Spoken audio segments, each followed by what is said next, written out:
జిల్లా అలియాబాద్ మున్సిపాలిటీ పరిధిలోని Lalgadi Malakpet BRS MLA Mallareddy వర్గం వర్సెస్ కాంగ్రెస్ డీసీసీ అధ్యక్షుడు వజ్రేష్ యాదవ్ వర్గం.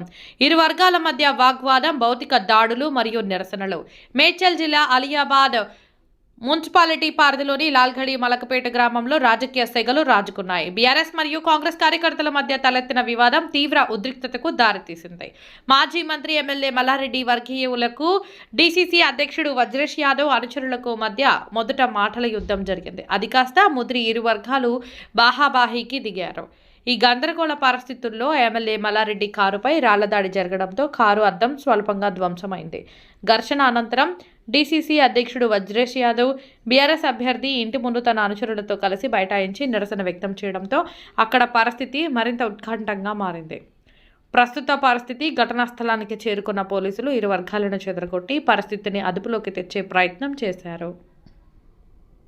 లాల్గడి మలక్పేట్లో మాజీ సర్పంచ్ ప్రస్తుత అభ్యర్థి శ్రీనివాస్ రెడ్డి గారి ఇంట్లో రివ్యూ మీటింగ్ పెట్టుకున్నాం. ఇక్కడ ఎలా జరుగుతుంది మన కార్యక్రమాలు, ఏ విధంగా మనం ముందుకు పోవాలి ప్రచారము అనే రివ్యూ మీటింగ్ పెట్టుకున్నప్పుడు బయట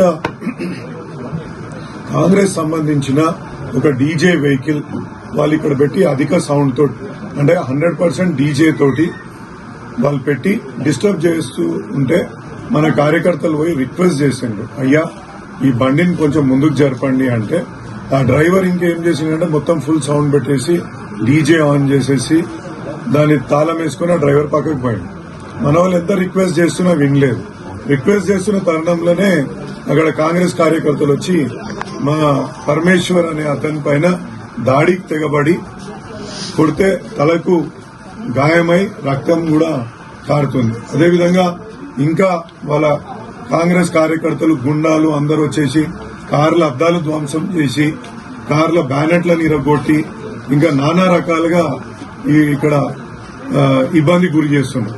పోలీసు వాళ్ళు కూడా చోద్యం చూసినట్టు చూస్తున్నారు తప్ప డిస్పర్స్ చేయడం గాని ఏం చేయట్లేదు. అంటే ఇట్లా భయాందోళనలు గురి చేస్తే ఓట్లు పడతాయా అనేసి మేము అడుగుతున్నాం. ఎందుకంటే మేము శాంతియుతంగా మా యొక్క మాజీ సర్పంచ్ ప్రస్తుత అభ్యర్థింట్లో కూర్చొని మేము రివ్యూ చేసుకుంటున్నాం. మేము ఎక్కడ కూడా ఎవరిని మేము వేరే దగ్గర పోయి ఏదో ఇక్కడ ర్యాలీ చేసిన సందర్భం ఏది లేదు. మా యొక్క కాంపౌండ్ వాళ్ళలోనే మా యొక్క అభ్యర్థులతోటి రివ్యూ చేసుకుంటూ ఉంటే ఒక 2 గంటల నుంచి ఇప్పుడు మమ్మల్ని ఈ విధంగా సతాయించడం ఇదేమన్నా మంచిదా అని నేను అడుగుతున్నా. అంటే మీరు ఓట్లు కావాలనుకుంటే ఒక మంచి పని చేసి మీరు ఏదైనా మంచి పని చేసి ప్రజల వద్దకు పోయి ఓట్లు అడగాలి కానీ ఇవాళ మా ఇంటి మీదకి దాడి చేస్తే మీకు ఏ విధంగా ఓట్లు పడతాయి అనేసి నేను ఇక్కడ అడుగుతున్నా. దయచేసి అంటే ఆయనకు ఇప్పుడు 3-4 కుట్లు పడే అవకాశం ఉంది. హాస్పిటల్ తొలకపోవాలంటే కూడా వీలు లేకుండా ముంగడ కూర్చొని కార్ల బ్యానెట్లు అద్దాలు పగులగొట్టి ఇక్కడ అంతకుముందు మొత్తం మీడియా మిత్రులే ఇక్కడ కూర్చొని రివ్యూ అంటే ఏమైతుంది, మీరు ఎట్లా ఇది చేసుకుంటుండ్రు, TV5 సత్యనారాయణ గారు ఇంకా ఇతర మీడియా మిత్రులు కూడా ఇక్కడనే ఉండే వాళ్ళతో మేము ఒక చర్చా గోష్ఠి లెక్క అంటే ఒక మాట్లాడుకుంటున్నాం ఎట్లా జరుగుతుంది, ఏమైతుంది, ఎక్కడ ఏ రకంగా ప్రచారాలు జరుగుతున్నాయని వాళ్ళతో అడుగుతుంటే మొత్తం దాడికి దిగబడిన సందర్భం ఇక్కడ. మల్లారెడ్డికి ప్రజల గురించి ఆలోచన లేదు, అధికారమే పరమావధి. ఆయనకు అధికారం కావాలనే ఉద్దేశంతో ఏ విధంగా అయితే పైసల రాజకీయం, డబ్బుల రాజకీయం, పేద ప్రజలను దోసుకున్న డబ్బులు చాలా ఉన్నాయి, 100,000 కోట్లున్నాయి. మళ్లీ ఎన్నికలలో గెలవాలని మల్లారెడ్డి అనుకుంటున్నాడు, దౌర్జన్యం చేస్తున్నాడు. ఈ మల్కాజ్గిరి నుంచి గుండాలను, రాజకీయ నాయకులను అక్కడి నుంచి తీసుకొచ్చి ఎన్నో కేసులు వాళ్ళని తీసుకొచ్చి ఈరోజు మా మహిళల మీద దౌర్జన్యం చేయడం జరుగుతుంది. మల్లారెడ్డి ఖబర్దార్, నీకు హెచ్చరిక చేస్తా ఉన్నాం. నువ్వు ఇలాంటి కార్యక్రమాలకు చేపడితే మేడ్చల్ నియోజకవర్గం కాదు, మేడ్చల్ జిల్లాలో కూడా నేను కాలు పెట్టనీయం. నీకు హెచ్చరిక చేస్తా ఉన్నాం. మేము చేస్తున్నటువంటి సంక్షేమ కార్యక్రమాలు, మా ముఖ్యమంత్రి ఇచ్చినటువంటి మాట ప్రకారం ఎన్ని సంక్షేమ కార్యక్రమాలు చేశామో, ఈ గ్రామంలో ఎన్ని ఇళ్లు ఇచ్చినామో నీకు తెలియదు. ఎందుకంటే ఒక డబుల్ బెడ్రూమ్ ఇల్లు కట్టించిన పాపన పోలేదు. ఈరోజు సన్న బియ్యం ఇస్తున్నాం. ఎన్నో సంక్షేమ కార్యక్రమాలు చేసి ప్రజల దగ్గరికి కాంగ్రెస్ పార్టీ ఈరోజు ప్రజల మనసులలో ఉంది. దాన్ని గెలుచుకున్నటువంటి వాళ్ళగా ఈరోజు మా కార్పొరేటర్లు, మన కౌన్సిలర్లను గెలిపించడానికి మేమందరం తిరుగుతా ఉంటే మా మహిళల మీద దౌర్జన్యం చేసినాం. వెంటనే వీళ్ళ మీద చర్యలు తీసుకోవాలి, అరెస్టు చేయాలి, రౌడీ షీటర్ల మీద పీడీ యాక్ట్ పెట్టి వాళ్ళని లోపలికి పంపించాలని డిమాండ్ చేస్తా ఉన్నాం. పొద్దున్నే తుర్కపల్లిలో ప్రచారం చేసుకుని అలియాబాద్ లో ప్రచారం చేసుకుని ఇంటికి వచ్చి పాండు అని మా మిత్రుని ఇంట్లో కూర్చున్నాడు. మా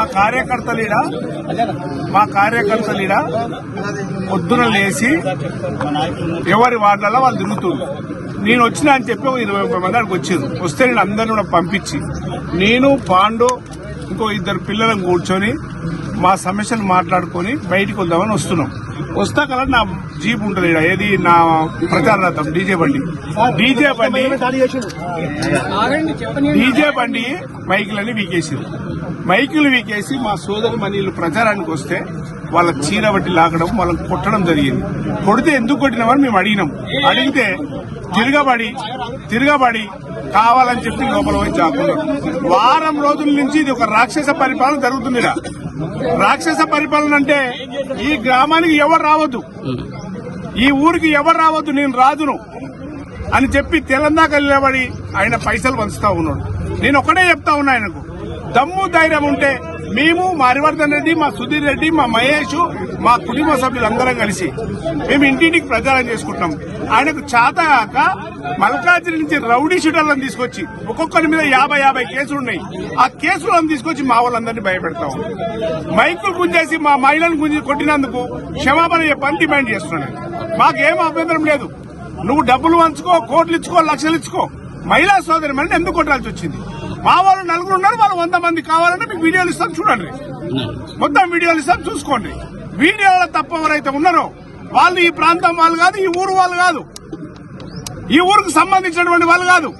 రౌడీ షీటర్లు వచ్చి రౌడీ రాజ్యం చేస్తుంటే మా దగ్గర ఉన్నటువంటి కార్యకర్తలు మేము ఎట్లా ఊకోవాలి? కూర్చున్నాం, మేము నిశాచలమై రోడ్డు మీద కూర్చున్నాం. రోడ్డు మీద కూర్చోవాల్సిన అవసరం వచ్చింది. ప్రభుత్వం మాదుంది. అసలు ప్రభుత్వం మాదుందా, టీఆర్ఎస్ ప్రభుత్వం ఉందా మాకే అర్థమవుతలేదు. ప్రతి ఒక్క కార్యకర్తను హింసిస్తా ఉన్నారు. ఇది మా బాధ. పైసలు ఇస్తే ఇయ్యని, ఎన్ని పైసలని ఇవ్వమంటున్నాం మేము? పైసలు ఇవ్వకుండా దౌర్జన్యం చేసి ప్రతి మనిషిని కొనడానికి ప్రయత్నం చేయడం ఎందుకు? వాళ్ళు లేడీస్ను కొట్టడం ఎందుకు? ఒక దళిత మహిళను కొట్టడం ఎందుకు? ఎందుకు కొట్టాలి? ఎందుకు మైకులు వీగాలి? మైక్ ఆడిన చూడండి, వీడియోలు ఉన్నాయి, మేము చూపిస్తాం, మీ పత్రికలు అందరూ చూపించండి. మేము పశ్చామలంగా మేము అందరికి దండం పెట్టుకుంటూ మేము తిరుగుతున్నాం. ఎందుకు దౌర్జన్యం?